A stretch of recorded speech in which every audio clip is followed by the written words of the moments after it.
नमस्कार दोस्तों, एक बार फिर से स्वागत है आपका हमारे YouTube channel Pandey study centre में। आशा करता हूं आप लोग सब स्वस्थ होंगे और काफ़ी अच्छी आपकी स्टडी चल रही होगी। तो आज की वीडियो वस्तुनिष्ठ प्रश्न पर रहने वाली है दोस्तों, जो कि सामान्य हिंदी का विकास, जो हिंदी भाषा का विकास यहाँ पे जो चैप्टर है हिंदी में, सामान्य हिंदी में, जो कि आयोग में दिया गया है, तो वहाँ से एग्जाम में क्वेश्चन बनते हैं दोस्तों, पूछे जाते हैं। तो यहाँ से देखेंगे यहाँ पे महत्वपूर्ण प्रश्नों को जो एग्जाम में पूछे जाते हैं, हिंदी भाषा का विकास और तथा देवनागरी लिपि। ठीक है, तो पहला क्वेश्चन यहाँ पे है, हिंदी हिंदी किस भाषा परिवार की भाषा है। तो हिंदी किस परिवार की भाषा है यहाँ पे पूछ रहा है, तो हिंदी भारोपीय परिवार की भाषा है, भारोपीय परिवार की। अगला क्वेश्चन है, भारत में सर्वाधिक बोले जाने वाली भाषा कौन सी है। तो भारत में सर्वाधिक बोले जाने वाली भाषा जो है वह यहाँ पे है दोस्तों हिंदी। ठीक है, हिंदी क्या है, भारत में सर्वाधिक बोली जाने वाली एक भाषा है हिंदी। हिंदी भाषा का जन्म हुआ है, तो हिंदी भाषा का जन्म कहाँ से हुआ है, तो अपभ्रंश से इसका जन्म हुआ है, हिंदी भाषा का अपभ्रंश से। ठीक है, अगला है, निम्नलिखित में से कौन सी बोली अथवा भाषा हिंदी के अंतर्गत नहीं आती है। तो कौन सी इसमें से बोली अथवा भाषा है जो हिंदी के अंतर्गत नहीं आती है। तो हिंदी के अंतर्गत यहाँ पे तेलुगु नहीं आती है दोस्तों, अवधी आती है, बांग्रू भी आती है और कन्नौजी भी आती है। बांग्रू को हरियाणवी भी कहा जाता है दोस्तों। ठीक है, अगला है, ये कन्नौजी है और जो यहाँ पे बांग्रू है यह पश्चिमी हिंदी के अंतर्गत आती है, और जो अवधी बोली है वह पूर्वी हिंदी के अंतर्गत आती है। अगला क्वेश्चन देखेंगे यहाँ पे, हिंदी की विशिष्ट बोली ब्रजभाषा किस रूप से सबसे अधिक प्रसिद्ध है। तो ब्रजभाषा किस रूप से सबसे अधिक यहाँ पे प्रसिद्ध है या प्रचलित है। तो यहाँ पे दोस्तों इसका राइट आंसर होगा यहाँ पे काव्य भाषा है। ठीक है, यह एक क्या है दोस्तों, काव्य भाषा है, इसलिए यह प्रचलित है क्योंकि इसमें बहुत सारी रचनाएं हुई है। ठीक है, तो यह एक काव्य भाषा है, इसलिए यह क्या है, प्रचलित है। अगला है, भारतवर्ष में हिंदी को आप किस वर्ग में रखेंगे। तो भारतवर्ष में हिंदी को आप किस वर्ग में रखेंगे। तो इसका राइट आंसर है यहाँ पे राजभाषा। यहाँ पे हमारे संविधान में भी यहाँ पे इसको राजभाषा के तौर पे यहाँ पे रखा गया है, ना कि राष्ट्रभाषा। ठीक है, राष्ट्रभाषा गलत हो जाएगा, राजभाषा राइट आंसर होगा। अगला है, ढूंढानी बोली है। तो ढूंढानी बोली कहाँ की बोली है और हिंदी भाषा के किस क्षेत्र के अंतर्गत यह आती है। तो यह यहाँ पे पूर्वी राजस्थान की यह बोली है, पूर्वी राजस्थान की। ठीक है, ढूंढानी कहाँ की बोली है, तो पूर्वी राजस्थान की यह बोली है। अगला है, ब्रजबुली नाम से जानी जाती है। तो ब्रजबुली नाम से कौन सी बोली यहाँ पे जानी जाती है। तो ब्रजबुली नाम से यहाँ पे पुरानी बांग्ला जानी जाती है, ब्रजबुली नाम से। अगला क्वेश्चन देखेंगे, अगर क्वेश्चन हेल्पफुल लगते हैं तो कमेंट बॉक्स में कमेंट जरूर से करें।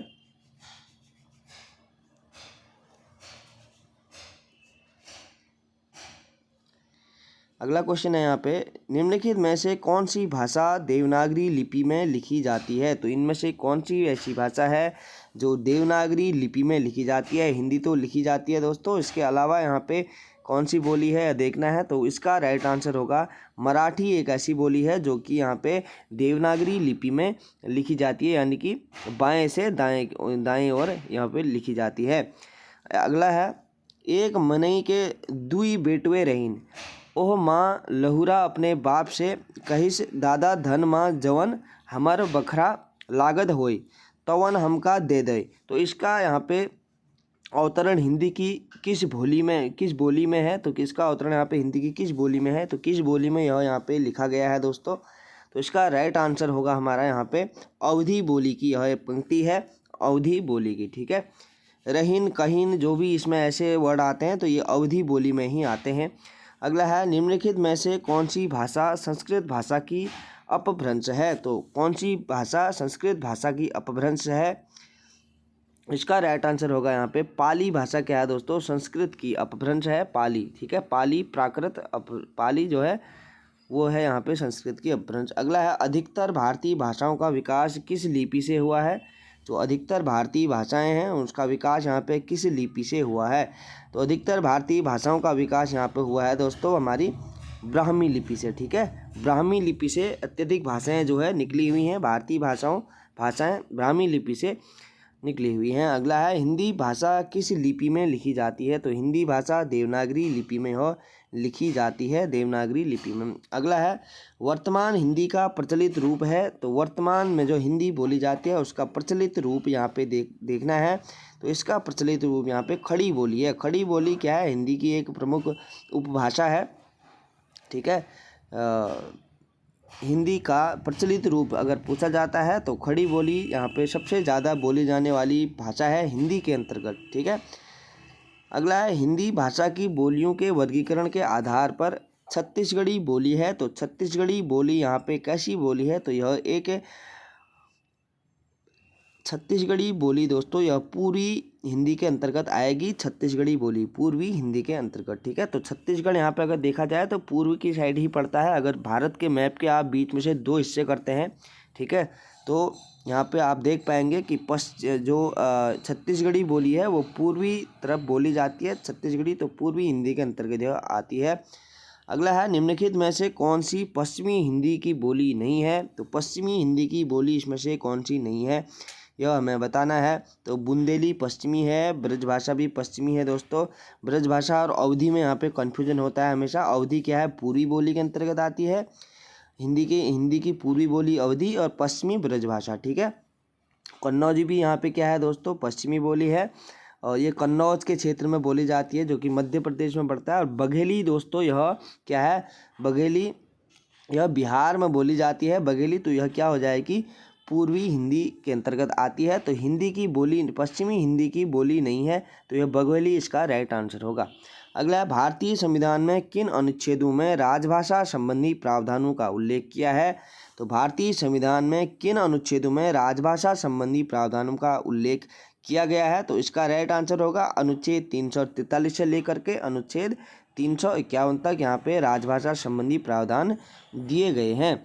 अगला क्वेश्चन है दक्षिणी भारत हिंदी प्रचार सभा का मुख्यालय कहाँ स्थित है? तो इम्पोर्टेंट क्वेश्चन है। दक्षिण भारत हिंदी प्रचार सभा का मुख्यालय जो है यहाँ पे चेन्नई में स्थित है, ठीक है, चेन्नई में यहाँ स्थित है। अगला है हिंदी भाषा के विकास का सही अनुक्रम कौन सा है? तो हिंदी भाषा का विकास का सही क्रम बताना है यहाँ पे। तो हिंदी भाषा का यहाँ पे सही विकास अगर पूछा जाए तो पाली, प्राकृत, अपभ्रंश और हिंदी। सबसे पहले दोस्तों संस्कृत आता है यहाँ पे, ठीक है।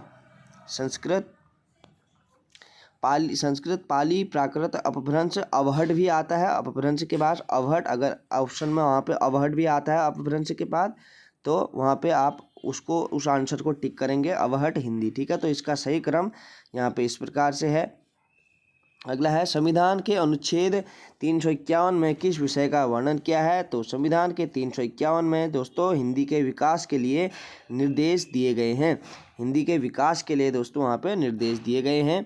अगला क्वेश्चन है ब्रजभाषा है। तो ब्रजभाषा अभी मैंने आपको बताई है दोस्तों। ब्रजभाषा हिंदी भाषा के किस बोली के अंतर्गत आती है? तो ब्रजभाषा जो है यहाँ पे वो पश्चिमी हिंदी के अंतर्गत आती है दोस्तों, ठीक है। ब्रजभाषा पश्चिमी हिंदी के अंतर्गत आती है और अवधी भाषा जो है वो पूर्वी हिंदी के अंतर्गत आती है। मगही किस उपभाषा की बोली है? तो मगही यहाँ पे बिहारी जो भाषा है दोस्तों उसकी उपबोली है मगही, ठीक है, क्योंकि पूर्वी हिंदी के अंतर्गत आती है। मगही पूर्वी हिंदी के अंतर्गत आती है। अगला क्वेश्चन देखेंगे यहाँ पे हिंदी खड़ी बोली किस अपभ्रंश से विकसित हुई है? जो हिंदी की खड़ी बोली है वो किस अपभ्रंश से विकसित हुई है? तो हिंदी की खड़ी बोली है वो यहाँ पे शौरसेनी अपभ्रंश से विकसित हुई है हिंदी की खड़ी बोली, ठीक है, शौरसेनी अपभ्रंश से।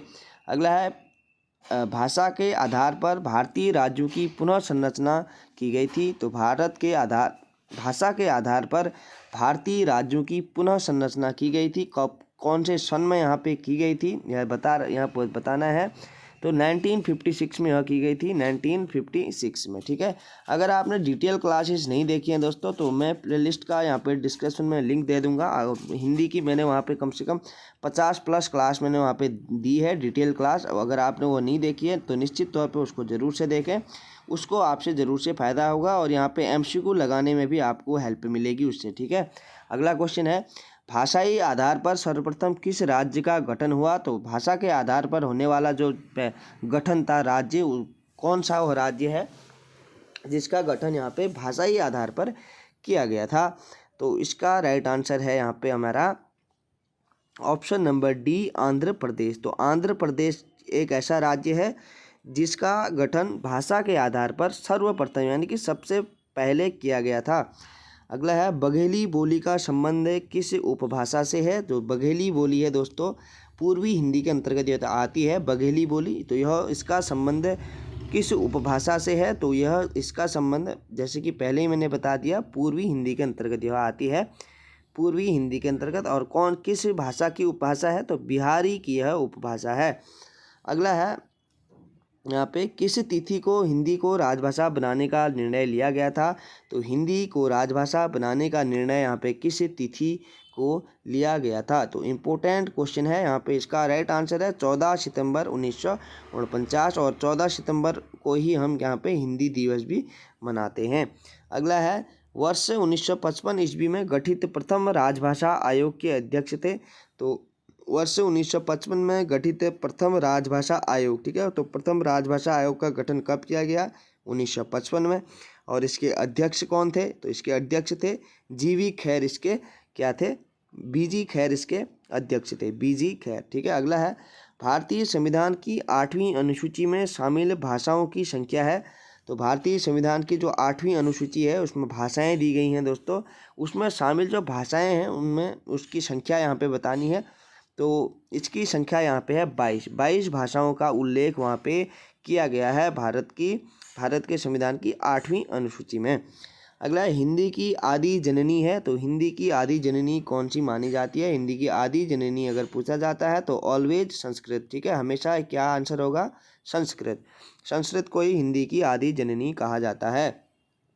अगला क्वेश्चन देखेंगे, 11वां विश्व हिंदी सम्मेलन यहाँ पे 11वां हिंदी विश्व सम्मेलन यहाँ पे का आयोजन स्थल था, कब हुआ था? 2011 कह रहा है, ठीक है। तो कब हुआ था? 2011, 11वां विश्व हिंदी सम्मेलन। तो इसका राइट आंसर होगा यहाँ पे, इसका राइट आंसर होगा यहाँ पे ऑप्शन नंबर बी, मॉरिशस में यह हुआ था दोस्तों, मॉरिशस में। अगला है, निम्नलिखित में से कौन भारोपीय परिवार की भाषा नहीं है? तो भारोपीय परिवार की भाषा इसमें से अगर पूछा जाता है तो हिंदी तो है ही है दोस्तों, ठीक है। और इसमें से गुजराती भी है और मराठी भी है। तो मलयालम क्या है? यहाँ पे भारोपीय परिवार की भाषा नहीं है। मलयालम भारोपीय परिवार की भाषा नहीं है। तो इसका राइट आंसर होगा मलयालम। अगला है, हिंदी दिवस किस दिन मनाया जाता है? जैसे कि हमने अभी देखा 14 सितंबर 1949 को हिंदी को राजभाषा का यहाँ पे दर्जा मिला। तो 14 सितंबर 1949, तो 14 सितंबर को ही क्या माना जाता है? हिंदी दिवस मनाया जाता है। अगला क्वेश्चन है, विकास की दृष्टि से प्राकृत की पूर्वकालीन अवस्था का नाम है? तो विकास की दृष्टि से प्राकृत की पूर्वकालीन अवस्था का नाम अगर पूछता है दोस्तों तो इसका राइट आंसर होगा हमारा यहाँ पे पाली, ठीक है। विकास की दृष्टि से प्राकृत की पूर्वकालीन अवस्था यानी कि प्राकृत जो भाषा थी उससे पूर्व काल में कौन सी? पाली, प्राकृत, अपभ्रंश, अवहट और हिंदी। जैसे कि मैंने अभी आपको अनुक्रम वहाँ पे बताया था हिंदी भाषा के विकास का, ठीक है। तो पूछा जाता है, यह क्वेश्चन भी इम्पोर्टेंट है एग्जाम में दोस्तों, कि हिंदी भाषा का जो विकास है उसका सही क्रम यहाँ पे बताओ। अगर ऐसे क्वेश्चन बनता है तो वहाँ पे आपको ये ज़रूर से वहाँ पे फ़ायदा मिलेगा इस चीज़ का। आगे, पश्चिमी हिंदी की 2 बोलियों का सही युग्म बताना है। तो पश्चिमी हिंदी के अंतर्गत कौन सी आती है? पश्चिमी के हिंदी के अंतर्गत दोस्तों यहाँ पे ब्रज और बघेली तो यहाँ पे पूर्वी हो जाती है, ठीक है। बघेली वही बघेली, छत्तीसगढ़ी, ब्रज भाषा ये सारी क्या है? पूर्वी हैं। कन्नौजी और अवधी क्या है? पूर्वी हो जाती है। और कन्नौजी तो चलो ठीक है पूर्वी हिंदी के अंतर्गत, पश्चिमी हिंदी के अंतर्गत आती है। छत्तीसगढ़ी पूर्वी हो जाती है, तो बांगरू यहाँ पे पश्चिमी हो जाती है। तो ये दोनों गलत हो जाएंगे, ठीक है। ब्रज भाषा यहाँ पे पश्चिमी होती है, तो बघेली यहाँ पे क्या हो जाती है? पूर्वी हो जाती है, ये भी गलत हो जाएगा। तो इसका राइट आंसर होगा खड़ी बोली और बुंदेली क्या है, ये पश्चिमी हिंदी के अंतर्गत आती है। बुंदेली वही मध्य प्रदेश का बुंदेल जो क्षेत्र है वहाँ पे ये बोली जाती है। और खड़ी बोली यहाँ पे खड़ी बोली तो आती ही पश्चिमी हिंदी के अंतर्गत है। तो इसका right answer option number D होगा। अगला है अर्धमागधी अपभ्रंश से विकसित बोली है, तो अर्धमागधी अपभ्रंश से कौन सी बोली विकसित हुई है, तो इसका राइट आंसर होगा यहाँ पे बघेली। ठीक है, अर्धमागधी अपभ्रंश से बघेली विकसित हुई है। अगला है देवनागरी लिपि का सही विकास क्रम यहाँ पे बताना है। वेरी वेरी इंपॉर्टेंट यह क्वेश्चन है दोस्तों। ठीक है, ऐसे क्वेश्चन पूछा जाता है एग्जाम में, कई बार ही पूछा गया है, आगे भी चांसेस हैं पूछ लिया जाए। तो इसका राइट आंसर होगा दोस्तों हमारा यहाँ पे ब्राह्मी सबसे पहले, उसके बाद गुप्त लिपि, पहले सबसे पहले ब्राह्मी लिपि, फिर गुप्त लिपि, फिर नागरी लिपि, उसके बाद देवनागरी लिपि। तो ये चार यहाँ पे पॉइंट आपको याद रखने हैं। एक है ब्राह्मी लिपि, एक है गुप्त लिपि, तीसरी है नागरी और चौथी है देवनागरी लिपि। तो इसका सही विकास क्रम इस प्रकार से यहाँ पे दिया गया है। अगला क्वेश्चन देखेंगे,